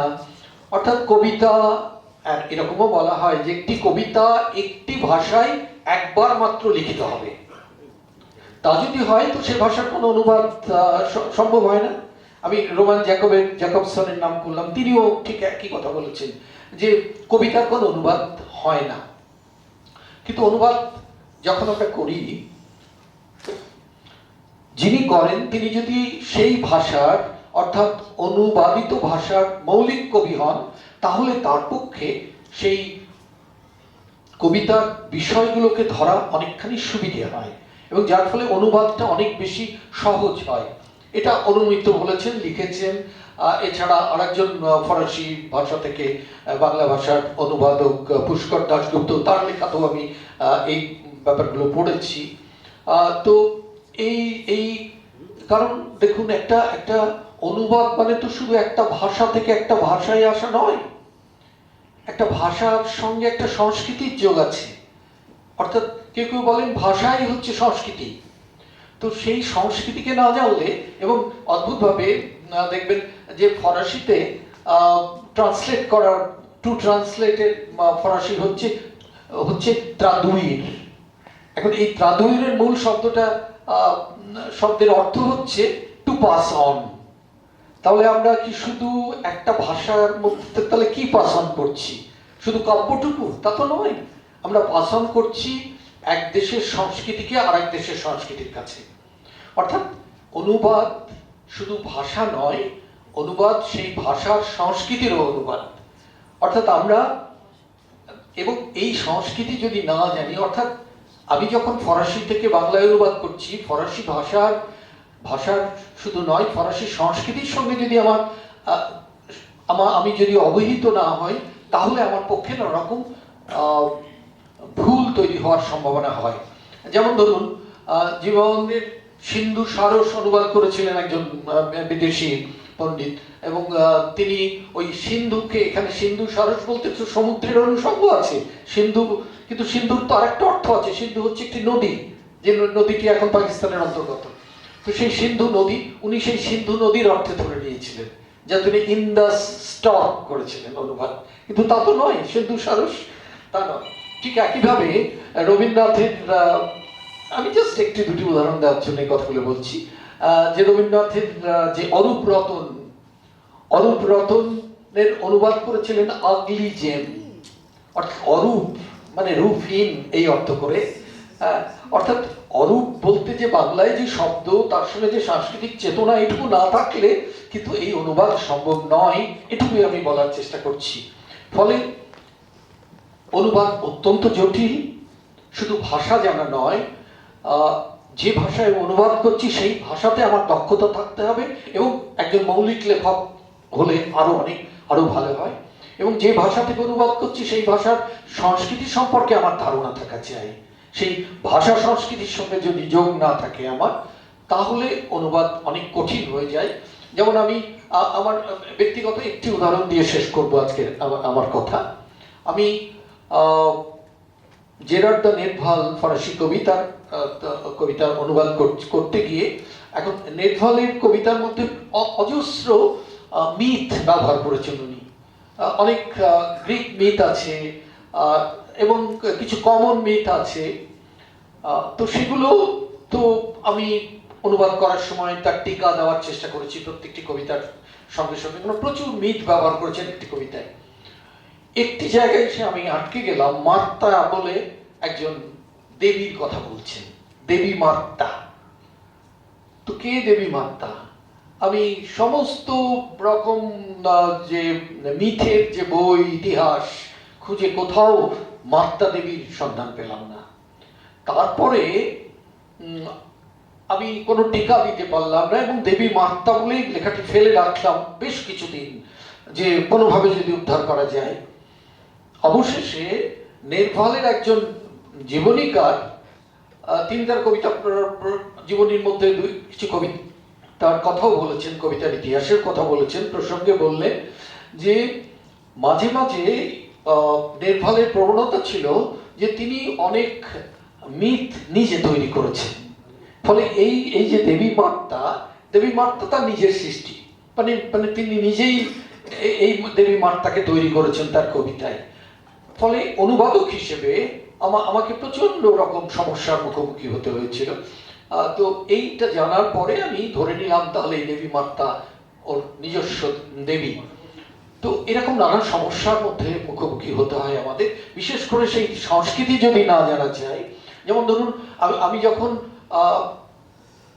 ওই সময়ের কবিতা অনুবাদ করছি, মধ্যযুগের ফরাসি কবিদের, আমি কিছু তারও আগে কিছু পুরনো মধ্যযুগের শুরুর দিকে ত্রুবাদুরদের কবিতা কিছু অনুবাদ করার চেষ্টা করেছিলাম এবং পারিনি বলে ছেড়ে দিয়েছি। তো ত্রুবাদুরদের কবিতা অনুবাদ করতে গিয়ে দেখেছি তার যেসব শব্দ ব্যবহার আছে সেই শব্দগুলো এখন আধুনিক ফরাসিতে সেই শব্দগুলোর কোনো ব্যবহার নেই, এই ব্যবহারগুলো মধ্যযুগে ছিল। তো আমি মধ্যযুগের একটি ডিকশনারি, ফরাসি অভিধান খুঁজে কিছু কাজ করার চেষ্টা করেছিলাম, কিন্তু পেরে উঠিনি, কারণ এত জটিল হয়েছিল যে আমার পক্ষে এটা এত সময় দেওয়া সম্ভব হচ্ছিল না। এখন আমি তো নিজে কবিতা লিখি, আমার কবিতা লেখাই তো আমার কাজ, আমি তো অনুবাদ করি আমার ভালো লাগার জন্যে। সুতরাং এত পরিশ্রম করে এত জটিল প্রসেসের মধ্যে দিয়ে গিয়ে অনুবাদ করা খুব কঠিন হয়ে দাঁড়ায়। তো তবুও অনুবাদ করি ভালো লাগে বলে, এবং যে কবিদের কবিতা আমার ভালো লাগে তাদের অনুবাদ করার চেষ্টা করি, এবং আমার মনে হয় সবাই তাই করেন। বুদ্ধদেব বসু বোদলেয়ারকে ভালো বেসেছিলেন বলেই তার কবিতা অনুবাদ করেছিলেন, টি.এস. এলিয়টকে ভালো বেসেছিলেন বলেই বিষ্ণুদেব তার অনুবাদ করেছেন। সুতরাং আমরা সেইভাবে করছি, এবং আমার মনে হয় এখনো যারা অনুবাদ করছেন সেভাবেই করছেন। এবং অনুবাদ এই যদিও একটি দুরূহ কর্ম, কিন্তু এই অনুবাদ আমাদের দরকার। ফলে যারা অনুবাদ করছেন তারা সবাই আমাদের কাছে কৃতজ্ঞতার মানুষ। আপনাদের সবাইকে আমার আন্তরিক ধন্যবাদ এবং কৃতজ্ঞতা জানাই। নমস্কার।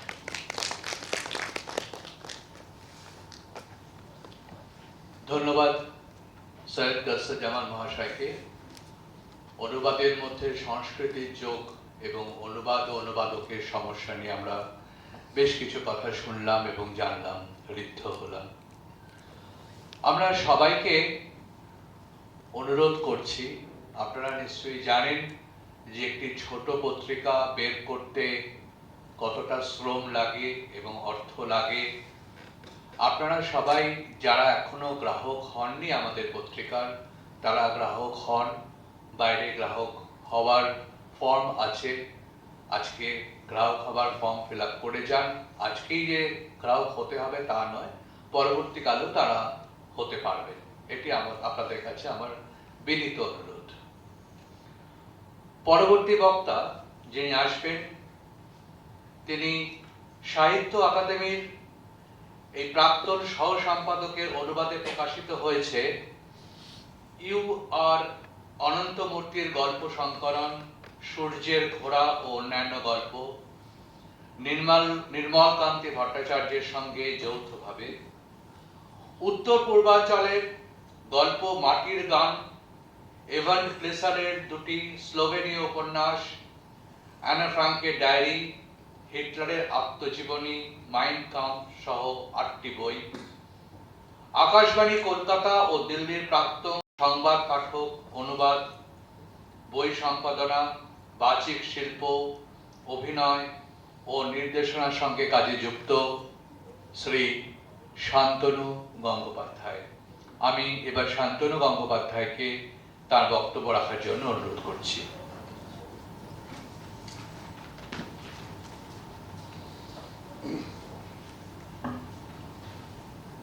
নমস্কার, শ্যামলীকে এবং দীপঙ্করকেও আমি আমার লিখিত বক্তব্য পাঠ করব। বেশি সময় নেব না, সময়ের অপ্রতুলতা হবে বলে মনে হচ্ছে আমার। একথা স্বীকার করতে দ্বিধা নেই যে কানাডীয় সাহিত্য নিয়ে আমার বিশেষ কোনো ধারণা ছিল না। শ্যামলীর সৌজন্যে একটি গল্প অনুবাদ করতে গিয়ে খুব সামান্যই পরিচয় হলো। তবে এই প্রসঙ্গে মনে পড়ল, কানাডার আদিম জনগোষ্ঠী বা অ্যাবরিজিনাল মানুষদের যে ভাষাগুলি ছিল তার বেশিরভাগই এবং এন্ডেঞ্জার্ড। সেই ভাষাগুলোর মধ্যে কি সাহিত্য বা লোককথা ছিল? সেগুলো কি সংগৃহীত হয়েছে কখনো? বেশ কয়েক বছর আগে কর্মসূত্রে দিল্লিতে থাকার সময় এক বিদ্যাব্রতী এবং ভাষাতাত্ত্বিক অধ্যাপিকা আনভিটা আব্বির সঙ্গে কাজ করার সুযোগ হয়। তার কাছে জেনেছিলাম তিনি কানাডার কোনো বিশ্ববিদ্যালয়ে এই ইন্ডিজিনাস ভাষাগুলো নিয়ে কাজ করার জন্য সে দেশে যান। কানাডীয় সাহিত্য নিয়ে এই সভায় এসে আমার এই কথাগুলো মনে হলো আর কি। অনুবাদ একটা সৃজনশীল প্রক্রিয়া, তবে অনুবাদের মান নিয়ে বিতর্ক হতেই পারে। অনুবাদ কেমন হওয়া উচিত বা কি হওয়া উচিত নয়, এই বিতর্কের মধ্যে না ঢুকে আমার ব্যক্তিগত মত হলো, একেবারে সঠিক অনুবাদ বলে কিছু হয় না। অনুবাদ রচনাকর্মেরই একটি ধারা এবং তা সামাজিক ভূমিকাও পালন করে, যা মূল রচনা থেকে কিছুটা সরে যাওয়াটাও অনিবার্য। বলা যেতে পারে অনুবাদ রূপান্তরণের একটা পর্যায়, যা অনুবাদকের সঙ্গে লেখকের এবং অনুবাদের সঙ্গে মূল লেখার বিরোধিতাকে কিছুটা সরিয়ে দেয়। অনুবাদিত টেক্সটটি নিজস্ব জীবন পেয়ে মূল রচনার মতো প্রতিভাত হয়।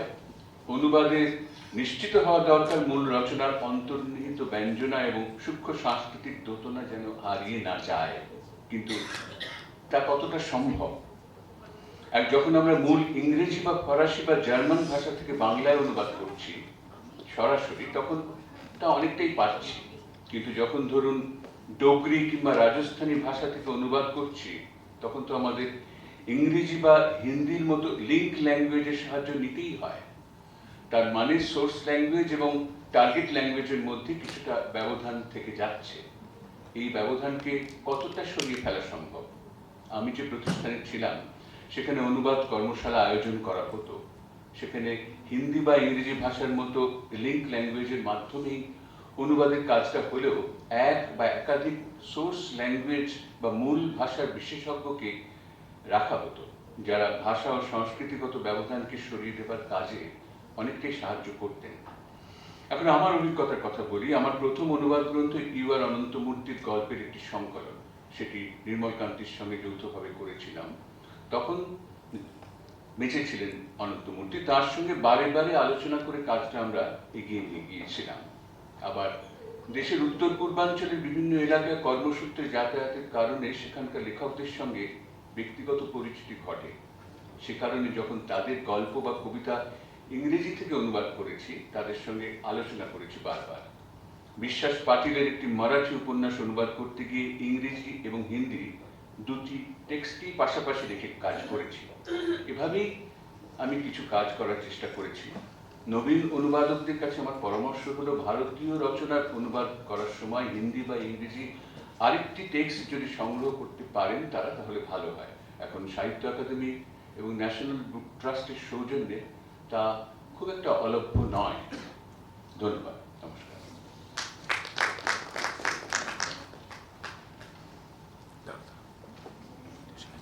ধন্যবাদ শান্তনু গঙ্গোপাধ্যায় মহাশয়কে।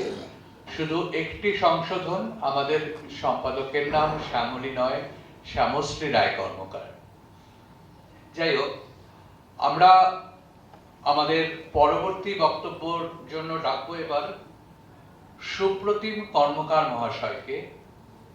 তিনি যে প্রসঙ্গে বলবেন সেটি কানাডা নয়, সেটা অনুবাদও নয়। তিনি একজন নদী বিশেষজ্ঞ।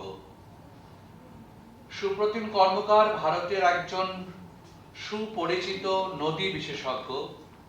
নদী নিয়ে কাজ করেছেন 2 দশকের বেশি সময় ধরে। একই সঙ্গে দেশ আনন্দবাজার পত্রিকার নিয়মিত লেখক।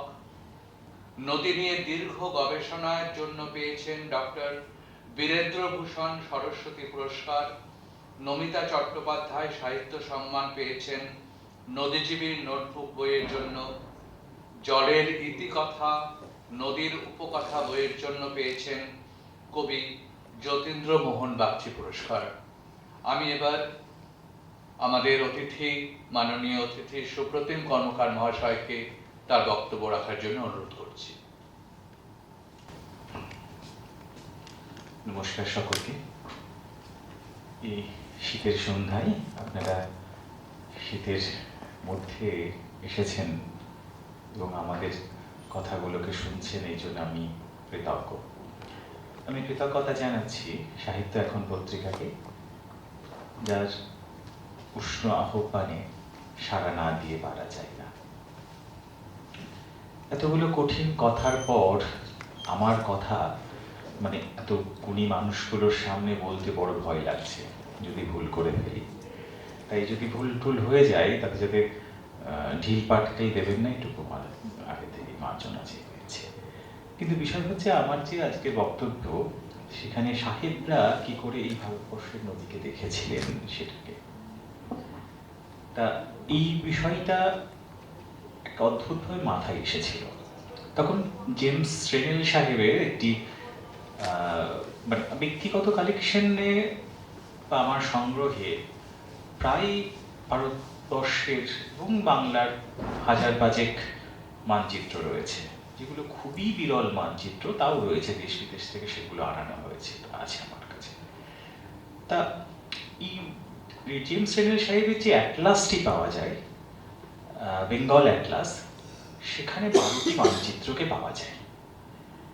কিন্তু তিনি আরো 7টি মানচিত্র নির্মাণ করেছিলেন। সেই মানচিত্রের 3টে কপি হয়েছিল। একটি কপি বিদেশে ব্রিটিশ কাউন্সিল বা ব্রিটিশ লাইব্রেরিতে আছে, একটি কপি নষ্ট হয়ে যায়, সেটির কোনো হদিশ পাওয়া যায় না, এবং একটি কপি আমাদের ভারতবর্ষের একটি গ্রন্থাগারে রয়েছে। এবার এই খবরটি পাওয়ার পর আমি একটা খুব স্ট্রং সোর্স থেকে এই খবরটি পাই, এবং পাওয়ার পর একটু প্রসেসের মধ্যে দিয়ে যেতে হয় যে এই মানচিত্রটাকে আমি কি করে দেখতে পাই, অরিজিনাল মানচিত্র। এবং সেটা দেখতে গিয়ে গ্রন্থাগারিকের কাছে গিয়ে জানালেন পরে তিনি বলেন যে তিনি জানেনই না এরকম একটি মানচিত্র এই দেশের জন্য জেমস রেনেল সাহেব তৈরি করেছিলেন, এবং সেটার ট্রু কপি এ দেশে আছে। এবং সেটা খুঁজতে গিয়ে অনেক পুরনো ক্যাটালগ খুঁজতে গিয়ে দেখা গেল হ্যাঁ একটি আছে, এবং সেটি একটি লোহার বাক্সে, ট্রাঙ্কে, বড় ট্রাঙ্কে বন্দি অবস্থায় রয়েছে। এবং সেই বন্দি অবস্থার সেটাকে খুলতে যাওয়ার জন্য অনেকগুলো, কারণ সেই চাবি খুঁজে পাওয়া গেল না। আর সরকারি জায়গায় একটি তালা ভাঙতে গেলে যার যতগুলো প্রসেস থাকে সেগুলো অনেক কঠিন, মানে বেশ কঠিন প্রসেসের মধ্যে দিয়ে যেতে হলো। একটু একটু করে বন্ধুতে পৃথিবীটা বন্ধুর, তাই সেই মানুষটিকে পাওয়া গেল যে আমাকে একটু সাহায্য করলে, এবং সে একটি প্রশাসনিকভাবে অত্যন্ত উঁচু জায়গায় থাকায় সেই সুবিধাটি অনেকভাবেই আমি পেলাম। তালা ভাঙা হলো এবং উন্মোচিত হলো এক সম্পদ, যেখান সেই রেজিস্টারে দেখা গেল 1952 সালে সেই মানচিত্রটি একজন ব্যবহার করেছিলেন, এবং 2019 সালে আমি ব্যবহার করছি, রেজিস্টার্ড হলো। এবং ওইটা খোঁজার পর সেখানে তিনি একটি অদ্ভুত নির্মাণ করেছিলেন, যেখানে যে কি করে একটা নদীর উৎস মুখগুলোকে খুঁজে খুঁজে খুঁজে খুঁজে চিহ্নিত করেছিলেন। এবং প্রথম যে উৎস মুখটি ছিল সেটি হলো জলঙ্গি রিভারের, মানে জেমস রেনেল সাহেব সেটা লিখছেন জিলাঙ্গি, এবং তার একটা কোড ওয়ার্ড দিচ্ছেন ওয়াই রিভার বলে। এবং ম্যাপ অফ কোশিমবাজার আইল্যান্ড, যে মানচিত্রটি জেমস রেনেল সাহেব করেছিলেন, সেখানে EYE শব্দটি আমরা পাচ্ছি এবং তার জার্নালেও আমরা পাচ্ছি। এবং তার আগের যে ডাচ সাহেবেরা ভেন্টেনব্রুক বলে যে ডাচ সাহেবের মানচিত্রটি সারা ভারতবর্ষের অবিভক্ত বাংলার মানচিত্রকে হিসেবে খুবই গণ্য করা হয়, সেখানে তিনি এই নদীটার অর্থাৎ জিনাঙ্গি বা জলঙ্গি নদীটার নাম লিখেছিলেন ডি গালগাটেস ফ্রুইস বলে। এরকম একটা জটিল এবং কঠিন নাম, এবং তারপরে ওই নামটাকে পাওয়া গেল আবার কুড়িয়া বলে আরেকটা ক্যাপ্টেন হডসনের একটি মানচিত্রে এই নামটা পাওয়া গেলে কুড়িয়া, এবং তারপরে অর্থাৎ খোরে, এবং তারপরে এই নদীটার নাম জিরাঙ্গি। এবং এই নদীটাকে অর্থাৎ এই মানচিত্রটার আদর বাস্তবিক অবস্থান ঠিক কেমন সেটা বুঝতে গেলে জানতে হয় যে এই মানচিত্রটিকে কি করে এই মুহূর্তে আমি কোথায় অবস্থান করছে নদীটি। এটার জন্য দরকার হয় একটু টেকনোলজি, তাকে বলা হয় রিমোট সেন্সিং এবং GIS, জিওগ্রাফিক্যাল ইনফরমেশন সিস্টেম। এই জিওগ্রাফিক্যাল ইনফরমেশন সিস্টেমের মাধ্যমে অক্ষাংশ দ্রাঘিমাংশ এইগুলোকে নির্দিষ্ট কতগুলো জায়গাতে বসাতে হয়, যাকে টেকনিক্যালি বলা হয় গ্রাউন্ড পয়েন্ট।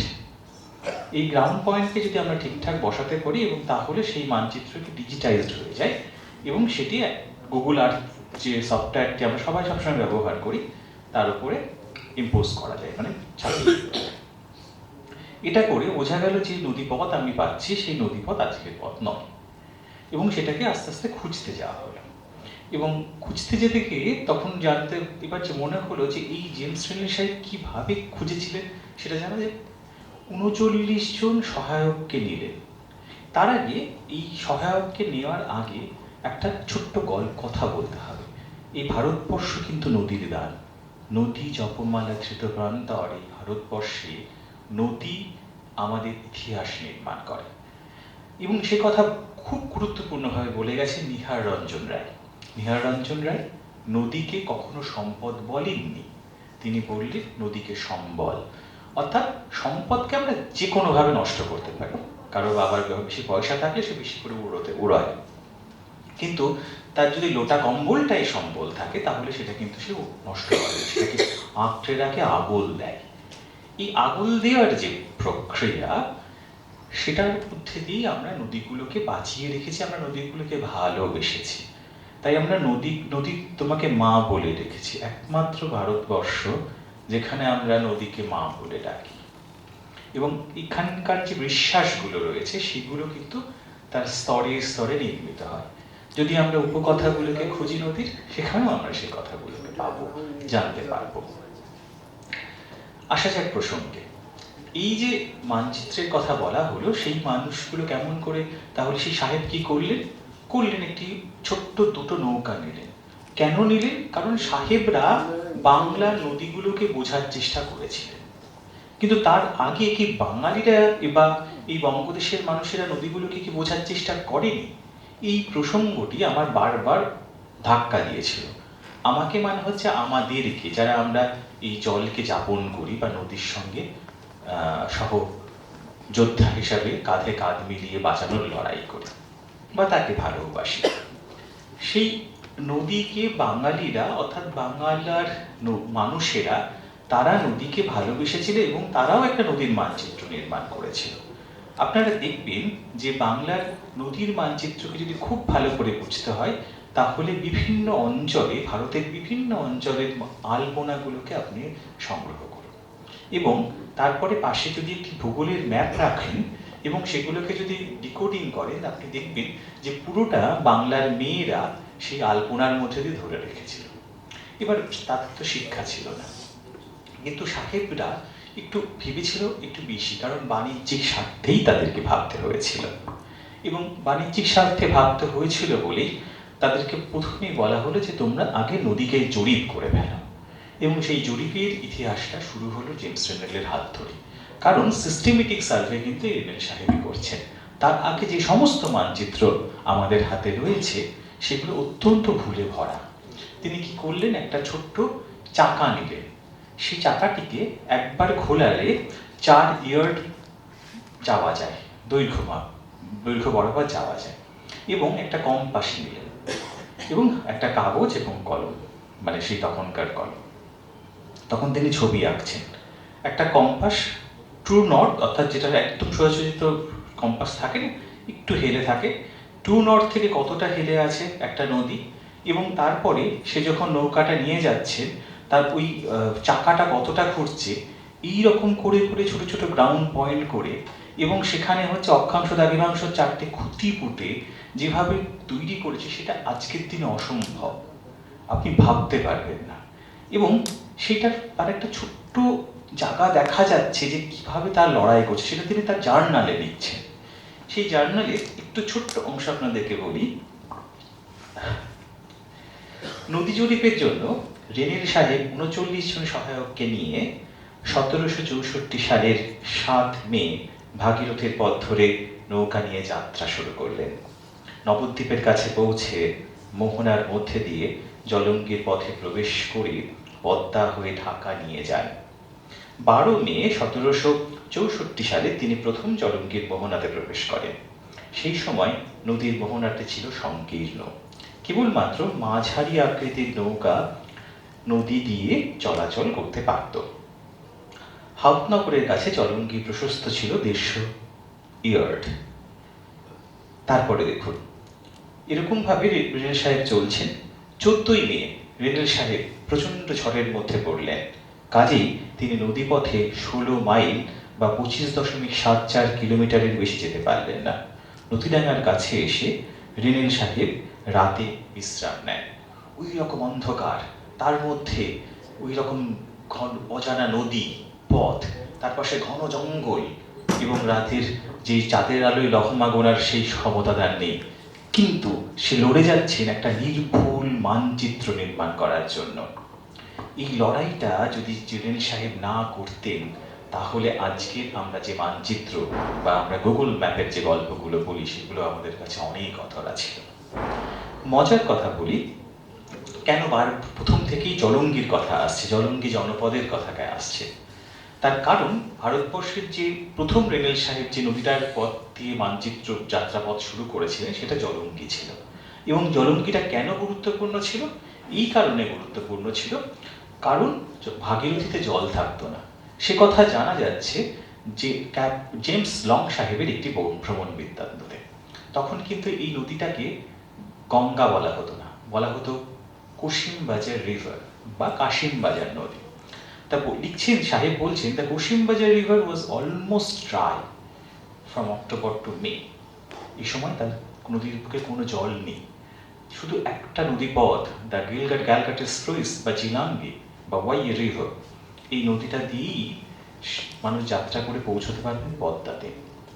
এবং সেখানেও যে উৎসমুখ, সেখানেও ঠিকঠাক নেই, কারণ পদ্মা আর একটা নদী তৈরি করেছে, জন্ম দিয়েছে, তার নাম হচ্ছে ভাইমারি নদী।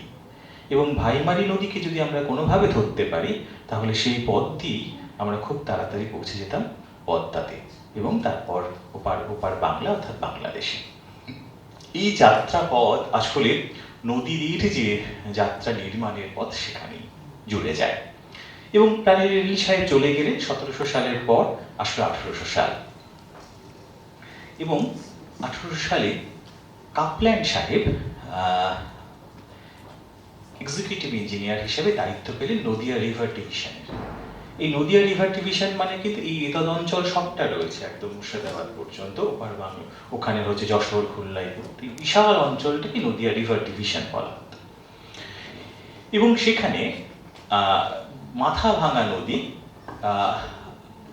এই নদীটিকে, মাথাভাঙা নদীটিকে জল দিতে হবে, কারণ মাথাভাঙা নদীতে জল কিছুতেই পৌঁছচ্ছে না। কি করা যায়? তিনি অনেকদিন ভাবে অবজারভেশন করলেন এবং দেখলেন গরু বাঁধলে যেমন হচ্ছে এক জায়গায় থাকে না, এ প্রান্ত থেকে ও প্রান্তে ছোটাছুটি করে ঘাস খায়, ঠিক নদীটাও একটা জায়গা থেকে এ প্রান্ত থেকে ও প্রান্তে যাচ্ছে, আবার ঘুরে এদিকে আসছে। নদীর এই যে একটা নির্দিষ্ট অঞ্চলের মধ্যে তার যে এই যে যাত্রাপথ, এটা কি বলেন রিমাইন্ডার বেল্ট। এবং এই যাত্রাপথকে বুঝতে গিয়ে তিনি করলেন যে যেখানে যে দিকটাতে নদীতে বেশি জল যাবে সেখান দিয়ে তিনি 5টা ক্যানেল কাটলেন, খাল কাটলেন, এবং কেটে মাথাভাঙাকে জুড়ে দিলেন পদ্মার সঙ্গে মাথা ঘামাবে। রীতিমতো জল আসছিল এবং তাতে ভালো বাণিজ্য হচ্ছিল। হঠাৎ করে পদ্মাটি প্রবল বন্যা আসে এবং প্রচুর পলি নিয়ে 5টা ক্যানেলকে একটা বন্যাতে ভাসিয়ে দেয় এবং বুঝিয়ে দেয়। এই বুঝিয়ে দিলে অর্থাৎ নদী তার নতুন চরিত্রকে পাল্টে ফেলল, যে পুরোটাই পাল্টে ফেলল। এইরকমই পাল্টে ফেলাকে কিভাবে পাল্টে ফেললো? মানুষের কৃতকর্মকে দিয়ে তৈরি নদীর নির্মাণকে পাল্টে ফেলল। একদিন এক সাহেব একটা লম্বা কোট পরেছেন, বৃষ্টি পড়ছিল, ছাতা নিয়ে তিনি যাচ্ছিলেন এবং সাহেবের নাম সুং সাহেব। এই সুং সাহেব যখন যাচ্ছিলেন তখন তিনি দেখলেন যে তিনি যে পথ দিয়ে যাচ্ছেন তার পাশে একটা নদী ছিল। সেই নদীর পাশে কিছু কাজ হচ্ছিল এবং হতে হতে রোজই দেখেন, কিন্তু বর্ষার দিনে দেখলেন হঠাৎ করে প্রবল বৃষ্টির ধারায় সেই পথ গেছে বেঁকে, পাল্টে গেছে তার চেহারা। তিনি বললেন, এ তো মানুষের কৃতকর্মের দ্বারাই পাল্টে গেল একটা নদী। এবং তিনি সেই পুরো পদ্ধতিটাকে নাম দিলেন রিভার মেটামরফোসিস বা নদীর রূপান্তর। একটা শুঁয়োপোকা যেমন সুন্দর প্রজাপতিতে রূপান্তরিত হয়, মানুষের কৃতকর্ম নদীর বুকে তৈরি হলে নদীও বর্ষার সময় এরকমভাবেই পাল্টে যায় তার চরিত্রকে, পাল্টে ফেলে চরিত্রকে। আসলে নদী আমাদের যাপনের কথা বলে, জীবনের কথা বলে। জীবন যাপনের এই যে নদী, এবং তাকে যদি আমাদেরকে ঠিকঠাক করে লালন ও পালন করতে হয়, তাহলে আমাদেরকে জানতে হবে পুরনো ইতিহাসগুলোকে, না হলে আমরা হারিয়ে ফেলব আমাদের কথাগুলোকে। এবং সেই জন্যই যখন আমাদের এই গঙ্গা বিধৌত এই সমভূমিতে গঙ্গার কথা আসে, সেখানে আমরা সবটাকেই গঙ্গা বলি, কিন্তু গঙ্গা কিন্তু সবটা নয়। গোমুখ থেকে যে নদীর ধারা আসছে সে হচ্ছে ভাগীরথী, তারপর অলকানন্দার সঙ্গে মিশে সে নাম হচ্ছে গঙ্গা। এবং গঙ্গা নাম হচ্ছে আসলে সমস্ত তোয়া যখন একসঙ্গে হয় তখনই গঙ্গা হয়। গঙ্গা ইটসেলফ কোনো একটা নদী নয়, সেটা একটা সমষ্টি দিয়ে। এবং সেটা খুব ভালো বোঝা যায় যখন আমরা জল পবিত্র করি পূজার জন্য, গঙ্গা, যমুনা, গোদাবরী, সরস্বতী, নর্মদা, কাবেরী সমস্ত জলকে আহ্বান করি। এবং নৃসিংহ পুরাণে তার একটা ছোট্ট উদাহরণ পাওয়া যায়। বলছে যদি কোথাও জলের অভাব থাকে তাহলে কি করতে হয়, তাতে একটি পাত্রের মধ্যে সামান্য একটু গঙ্গা জল নিয়ে সমস্ত জল মেশালেই সেটা গঙ্গাতে পরিণত হয়। অর্থাৎ সমস্ত তোয়া যেহেতু গঙ্গায় এসে মেশে, সেহেতু গঙ্গার তাই আসলে সমস্ত নদীর মিলনস্থল। তাই তো গোদাবরীর গভীরতম স্থানকে বলা হয় গোদাবরী গঙ্গা। গঙ্গা তাই যে নদী হারিয়ে কেটে যায় সেটাও কাটি গঙ্গা, বা যে নদী ছেড়ে যায় সেটা ছাড়ি গঙ্গা। গঙ্গাকে জুড়ে দেওয়া হয়, তাই যেখানেই গঙ্গা জুড়ে যায় সেখানেই জুড়ে যায় ইতিহাস। কিন্তু এই গঙ্গার যে হদসেন সাহেব এই গঙ্গার উৎসমুখ খুঁজেছিলেন। মানে আজকে যে আমরা তো পট করে বলে দিলাম যে এই গঙ্গা গোমুখ থেকে জন্মেছে, মানে ভাগীরথীর উৎস গোমুখ থেকে, কিন্তু এটা খোঁজে একদিনে হয়নি। এটার জন্য ছিল বিপুল এক পরিশ্রম। এটা নিয়ে একটু দীর্ঘ বক্তৃতা করা যায়। শেষে বলা যায় যে এক সময় ভাবা হয়েছিল যে রেডেল সাহেব ভেবেছিলেন সমস্ত এই দিকের কাজ হয়ে গেছে বঙ্গদেশের, তখন তিনি কাজ শেষ করে মেজর জেনারেল হয়ে গেলেন এবং তিনি উচ্চ পদে গিয়ে মনে হলো যে আমি এখন গঙ্গার উৎস মুখটা খুঁজতে চাই। তিনি বেশ কিছুটা গেলেন, গিয়ে মনে হলো যে গঙ্গার জন্ম মানস সরোবর থেকে এবং সেখানে অনেক খ্রিস্টানরা বসবাস করে, এই বিশ্বাস দীর্ঘদিন ধরে ছিল। তারপরে অনেক পাদ্রীরা এসেছিলেন, তারাও নানা রকম ভাবে সেই রকম বিশ্বাস করে রেখে দিয়েছিলেন। তারপর তারা আরেকটু সরে গেলেন, যে বলছেন না গঙ্গার জন্ম ঠিক মানস সরোবর থেকে নয়, একটা বরফের পিণ্ড থেকে। সেটা আসলে তারা অলকানন্দার পথ ধরে অলকানন্দার উৎসমুখে চলে গেছিলেন, কিন্তু গোমুখে কখনো যেতে পারেননি। এই হদসেন সাহেব এসে তিনি দেখছেন যে সবাই একদিকে যাচ্ছেন, তিনি একটু ভিন্ন পথ করলেন এবং গেলেন হচ্ছে উল্টো দিকে। এবং সেখানে দেখলেন যে একটা গোমুখের একটা গরুর মুখের মতন একটি পাহাড় থেকে একটি জলধারা বেরিয়ে আসছে এবং সেখানে প্রচণ্ড কাদা এবং বড় বড় পাথর, এবং যদি সেই বর্ণনা আপনি পড়েন তাহলে দেখবেন আজকের যে গোমুখ আর হৎসান সাহেবের দেখা সেই গোমুখের মধ্যে আকাশ পাতাল তফাৎ। আমরা যদি আমাদের নদীর ধারাকে, প্রাণের ধারাকে, জীবনের ধারাকে বাঁচাতে না পারি, তাহলে ভবিষ্যতে আমাদের এই সভ্যতা আমাদেরকে মার্জনা দেবে না। নমস্কার।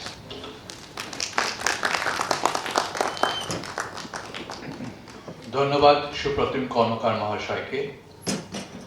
আমরা আমাদের অন্যতম সভ্য পিনাকি দত্তগুপ্তকে একবার মঞ্চে ডেকে নিচ্ছি। সে আমাদের পত্রিকা সম্বন্ধে কিছু বলতে চায়।